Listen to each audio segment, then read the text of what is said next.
Sufrimiento como prestación. Una vez que nos fue revelado el significado del sufrimiento, nos negamos a minimizar o aliviar las torturas del campo, a base de ignorarlas o de abrigar falsas ilusiones, o de alimentar un optimismo artificial. El sufrimiento se había convertido en una tarea a realizar, y no queríamos volverle la espalda. Habíamos aprendido las oportunidades de logro que se ocultaban en él, oportunidades que había llevado al poeta Rilke a decir: "Be feelis taught to lie". ¿Por cuánto sufrimiento hay que pasar? Rilke habló de conseguir mediante el sufrimiento, donde otros hablan de conseguir por medio del trabajo. Ante nosotros teníamos una buena cantidad de sufrimiento que debíamos soportar, así que era preciso hacerle frente, procurando que los momentos de debilidad y de lágrimas se redujeran al mínimo. Pero no había ninguna necesidad de avergonzarse de las lágrimas, pues ellas testificaban que el hombre es verdaderamente valiente, que tenía el valor de sufrir. No obstante, muy pocos lo entendían así. Algunas veces alguien confesaba avergonzado haber llorado, como aquel compañero que respondió a mi pregunta sobre cómo había vencido el edema, confesando: "Lo he expulsado de mi cuerpo a base de lágrimas". Algo nos espera. Siempre que era posible, en el campo se aplicaba algo que podría definirse como los fundamentos de la psicoterapia o de la psicohigiene, tanto individual como colectivamente. Los esbozos de psicoterapia individual solían ser del tipo del procedimiento para salvar la vida. Dichas acciones se emprendían por regla general con vistas a evitar los suicidios. Había una regla muy estricta del campo que prohibía que se tomara ninguna iniciativa tendente a salvar a un hombre que tratara de suicidarse. Por ejemplo, se prohibía cortar la soga de un hombre que intentara ahorcarse. Por consiguiente, era de suma importancia impedir que se llegara a tales extremos. Recuerdo 2 casos de suicidio frustrado que guardan entre sí mucha similitud. Ambos prisioneros habían comentado sus intenciones de suicidarse, basando su decisión en el argumento típico de que ya no esperaban nada de la vida. En ambos casos, se trataba por lo tanto de hacerles comprender que la vida todavía esperaba algo de ellos. A uno le quedaba un hijo, al que él adoraba y que estaba esperándole en el extranjero. En el otro caso, no era una persona a la que le esperaba, sino una cosa, su obra. Era científico y había iniciado la publicación de una colección de libros que debía concluir. Nadie más que él podía realizar su trabajo, lo mismo que nadie más podría nunca reemplazar al padre en el afecto del hijo. La unicidad y la resolución que diferencian a cada individuo y confieren un significado a su existencia tienen su incidencia en la actividad creativa, al igual que la tienen en el amor. Cuando se acepta la imposibilidad de reemplazar a una persona, se da paso para que se manifieste en toda su magnitud la responsabilidad que el hombre asume ante su existencia. El hombre que se hace consciente de su responsabilidad ante el ser humano que le espera con todo su afecto o ante una obra inconclusa, no podrá nunca tirar su vida por la borda. Conoce el porqué de su existencia y podrá soportar casi cualquier cómo. Una palabra a tiempo. Las oportunidades para la psicoterapia colectiva eran limitadas. El ejemplo correcto era más efectivo de lo que pudieran serlo las palabras. Los jefes de barracón que no eran autoritarios, por ejemplo, tenían precisamente por su forma de ser y actuar 1000 oportunidades de ejercitar una influencia de largo alcance sobre los que estaban bajo su jurisdicción. La influencia inmediata de una determinada forma de conducta es siempre más efectiva que las palabras, pero a veces una palabra también resulta efectiva cuando la receptividad mental se intensifica con motivo de las circunstancias externas. Recuerdo un incidente en que hubo lugar para realizar una labor terapéutica sobre todos los prisioneros de un barracón, como consecuencia de la intensificación de su receptividad, provocada por una determinada situación externa. Había sido un día muy malo. A la hora de la formación, se había leído un anuncio sobre los muchos actos que de entonces en adelante se considerarían acciones de sabotaje y por consiguiente punibles con la horca. Entre estas faltas se incluían nimiedades, como cortar pequeñas tiras en nuestras viejas mantas para utilizarlas como vendajes para los tobillos, y robos mínimos. Hacía unos días que un prisionero al borde de la inanición había entrado en el almacén de víveres y había robado algunos kilos de patatas. El robo se descubrió y algunos prisioneros reconocieron al ladrón. Cuando las autoridades del campo tuvieron noticia de lo sucedido, ordenaron que les entregáramos al culpable. Si no, todo el campo ayunaría un día. Claro está que los 2.500 hombres prefirieron callar. La tarde de aquel día de ayuno, yacíamos exhaustos en los camastros. Nos encontrábamos en las horas más bajas. Apenas se decía palabra, y las que se pronunciaban tenían un tono de irritación. Entonces, y para empeorar aún más las cosas, se apagó la luz. Los estados de ánimo llegaron a su punto más bajo, pero el jefe de nuestro barracón era un hombre sabio e improvisó una pequeña charla sobre todo lo que bullía en nuestra mente en aquellos momentos. Se refirió a los muchos compañeros que habían muerto en los últimos días por enfermedad o por suicidio, pero también indicó cuál había sido la verdadera razón de esas muertes: la pérdida de esperanza. Aseguraba que tenía que haber algún medio de prevenir que futuras víctimas llegaran a estados tan extremos, y al decir esto me señalaba a mí para que les aconsejara. Dios sabe que no estaba en mi talante dar explicaciones psicológicas o predicar sermones a fin de ofrecer a mis camaradas algún tipo de cuidado médico de sus almas. Tenía frío y sueño, me sentí irritable y cansado, pero hube de sobreponerme a mí mismo y aprovechar la oportunidad. En aquel momento era más necesario que nunca infundirles ánimos. Asistencia psicológica. Seguidamente hablé del futuro inmediato y dije que para el que quisiera ser imparcial, este se presentaba bastante negro y concorde con que cada uno de nosotros podía adivinar que sus posibilidades de supervivencia eran mínimas.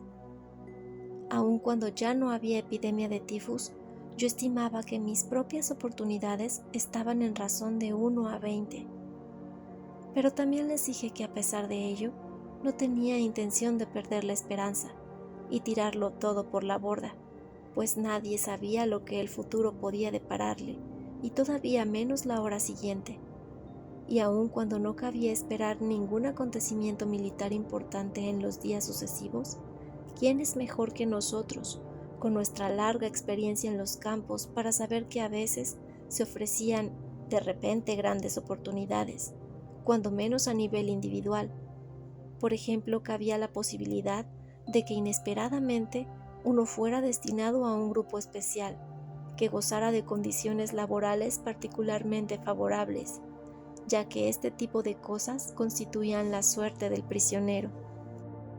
Pero no solo hablé del futuro y del velo que lo cubría, también les hablé del pasado, de todas sus alegrías y de la luz que irradiaba, brillante aún en la presente oscuridad. Para evitar que mis palabras sonaran como las de un predicador, cité de nuevo al poeta que había escrito: Was du erlebt, kann keiner mag der Welt Ogmund. Ningún poder de la tierra podrá arrancarte lo que has vivido. No ya solo nuestras experiencias, sino cualquier cosa que hubiéramos hecho, cualesquiera pensamientos que hubiéramos tenido, así como todo lo que habíamos sufrido. Nada de ello se había perdido, aun cuando hubiera pasado. Lo habíamos hecho ser, y haber sido es también una forma de ser, y quizá la más segura. Seguidamente me refería a las muchas oportunidades existentes para darle un sentido a la vida. Hablé a mis camaradas que yacían inmóviles, si bien de vez en cuando se oía algún suspiro, de que la vida humana no cesa nunca, bajo ninguna circunstancia, y de que este infinito significado de la vida comprende también el sufrimiento y la agonía, las privaciones y la muerte. Pedía a aquellas pobres criaturas que me escuchaban atentamente en la oscuridad del barracón que hicieran cara a lo serio de nuestra situación. No tenían que perder las esperanzas, antes bien debían conservar el valor en la certeza de que nuestra lucha desesperada no perdería su dignidad ni su sentido. Les aseguré que en las horas difíciles siempre había alguien que nos observa, un amigo, una esposa, alguien que estuviera vivo o muerto, o un Dios, y que sin duda no querría que le decepcionáramos. Antes bien, esperaba que sufriéramos con orgullo, y no miserablemente, y que supiéramos morir. Y finalmente les hablé de nuestro sacrificio, que en cada caso tenía un significado. En la naturaleza de este sacrificio estaba el que pareciera insensato, para la vida normal, para el mundo donde imperaba el éxito material, pero nuestro sacrificio sí tenía un sentido. Los que profesaran una fe religiosa, dije con franqueza, no hallarían dificultades para entenderlo. Les hablé de un camarada que al llegar al campo había querido hacer un pacto con el cielo para que su sacrificio y su muerte liberaran al ser que amaba de un doloroso final. Para él, tanto el sufrimiento como la muerte, y especialmente aquel sacrificio, eran significativos. Por nada del mundo quería morir, como tampoco lo queríamos ninguno de nosotros. Mis palabras tenían como objetivo dotar a nuestra vida de un significado, allí y entonces, precisamente en aquel barracón y aquella situación, prácticamente desesperada. Pude comprobar que había logrado mi propósito, pues cuando se encendieron de nuevo las luces, las miserables figuras de mis camaradas se acercaron renqueantes hacia mí para darme las gracias, con lágrimas en los ojos. Sin embargo, es preciso que confiese aquí que solo muy raras veces hallé en mi interior fuerzas para establecer este tipo de contacto con mis compañeros de sufrimiento, y que seguramente perdí muchas oportunidades de hacerlo.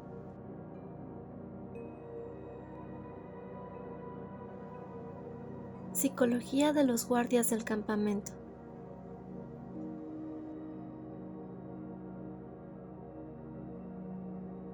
Llegamos ya a la tercera fase de las reacciones espirituales del prisionero, su psicología tras la liberación. Pero antes de entrar en ella, consideremos una pregunta que suele hacérsele al psicólogo, sobre todo cuando conoce el tema por propia experiencia. ¿Qué opina del carácter psicológico de los guardias del campo? ¿Cómo es posible que hombres de carne y hueso como los demás pudieran tratar a sus semejantes en la forma en que los prisioneros aseguran que los trataron? Si tras haber oído una y otra vez los relatos de las atrocidades cometidas se llega al convencimiento de que, por increíbles que parezcan, sucedieron de verdad, lo inmediato es preguntar cómo pudieron ocurrir desde un punto de vista psicológico. Para contestar a esta pregunta, aunque sin entrar en muchos detalles, es preciso puntualizar algunas cosas. En primer lugar, había entre los guardias algunos sádicos en el sentido clínico más estricto. En segundo lugar, se elegía especialmente a los sádicos siempre que se necesitaba un destacamento de guardias muy severos. A esa selección negativa, de la que ya hemos hablado en otro lugar, como la que se realizaba entre la masa de los propios prisioneros para elegir a aquellos que debían ejercer la función de capos, y en la que es fácil comprender que a menudo fueran los individuos más brutales y egoístas los que tenían más probabilidades de sobrevivir. A esa selección negativa, pues, se añadía en el campo la selección positiva de los sádicos. Se armaba un gran revuelo de alegría cuando tras 2 horas de duro bregar bajo la cruda helada, nos permitían calentarnos unos pocos minutos allí mismo, al pie del trabajo, frente a una pequeña estufa que se cargaba con ramitas y virutas de madera. Pero siempre había algún capataz que sentía gran placer en privarnos de esta pequeña comodidad. Su rostro expresaba bien a las claras la satisfacción que sentía no ya solo al prohibirnos estar allí, sino volcando la estufa y hundiendo su amoroso fuego en la nieve. Cuando a las SS les molestaba determinada persona, siempre había en sus filas alguien especialmente dotado y altamente especializado en la tortura sádica, a quien se enviaba al desdichado prisionero. En tercer lugar, los sentimientos de la mayoría de los guardias se hallaban embotados por todos aquellos años en que a ritmo siempre creciente habían sido testigos de los brutales métodos del campo. Los que estaban endurecidos moral y mentalmente rehusaban al menos tomar parte activa en acciones de carácter sádico, pero no impedían que otros las realizaran. En cuarto lugar, es preciso afirmar que aún entre los guardias había algunos que sentían lástima de nosotros. Mencionaré únicamente al comandante del campo del que fui liberado. Después de la liberación, y solo el médico del campo, que también era prisionero, tenían conocimiento de ello antes de esa fecha. Me enteré de que dicho comandante había comprado en la localidad más próxima medicinas destinadas a los prisioneros y había pagado de su propio bolsillo cantidades nada despreciables. Por lo que se refiere a este comandante de las SS, ocurrió un incidente interesante relativo a la actitud que tomaron hacia él algunos de los prisioneros judíos.